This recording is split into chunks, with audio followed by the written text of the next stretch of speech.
A shroud of fine grey mist clings to the city, swallowing sound and muting the world into a palette of damp, subdued tones. The air, just a whisper above freezing, carries a needle-fine rain that slicks the pavement until it gleams faintly beneath the hazy glow of streetlights. In a city of millions, the pre-dawn quiet feels almost unnatural, broken only by the hum of the metro and the occasional hiss of tires cutting through wet asphalt. The sun is a distant, forlorn dream. The sky is black and covered in thick, unbroken clouds.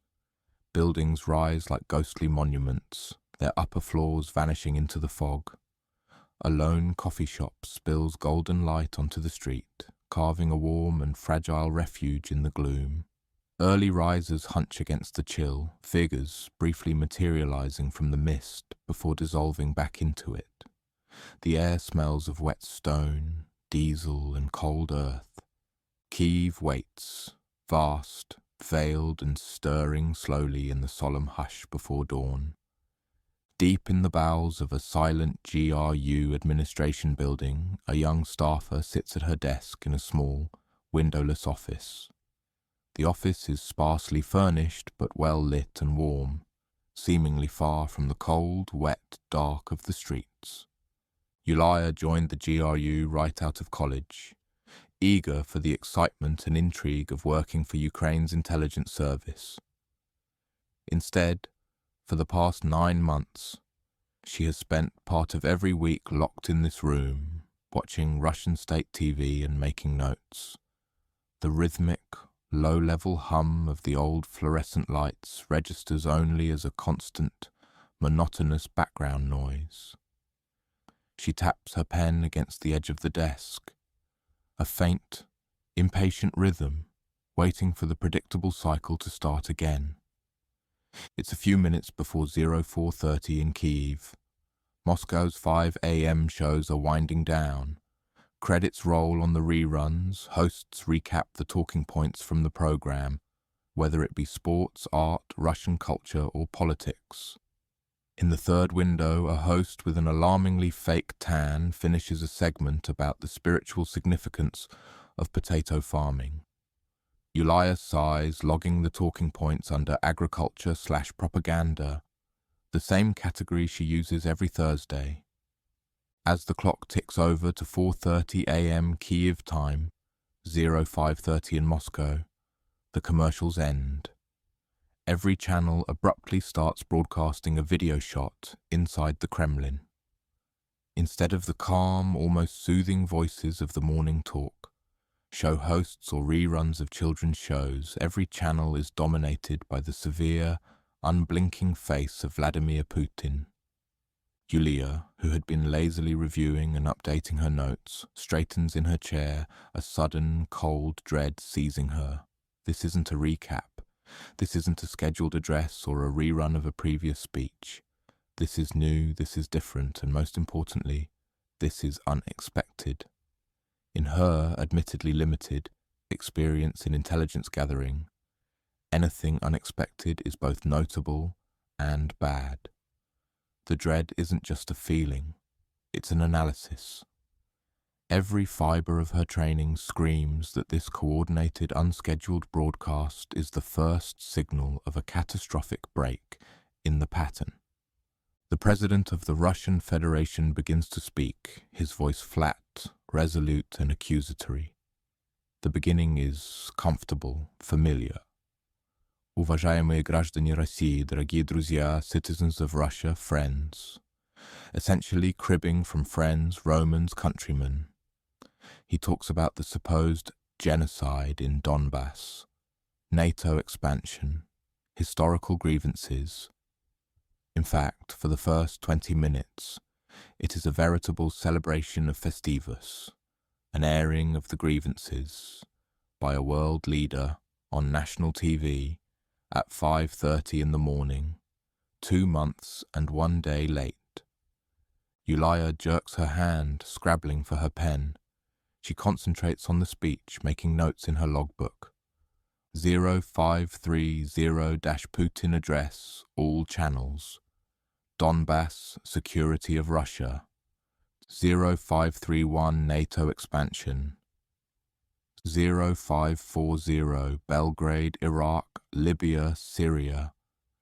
The list is a blur of past grievances, a cynical greatest hits album of geopolitical victimhood. Yulia's fingers cramp, the pen moving across the page not by choice, but by reflex. She doesn't need a translation of the historical details. She needs a translation of the threat.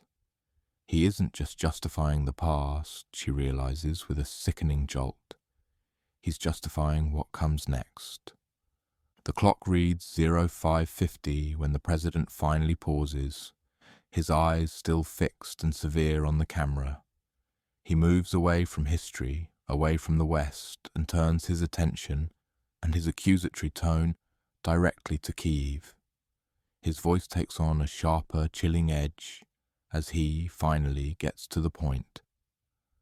I made a decision to carry out a special military operation. The phrase hangs in the warm, windowless room, an airless, suffocating weight. Yulia's pen drops from her numb fingers, the tiny clack against the desk a hollow echo of the shock ringing in her ears. It isn't a threat anymore, it's an order. This is it, she thinks, her mind suddenly crystal clear and absolutely terrified. It's started. She pauses the videos and turns to her other screen, pulling up her secure internal email system and quickly starts composing a message.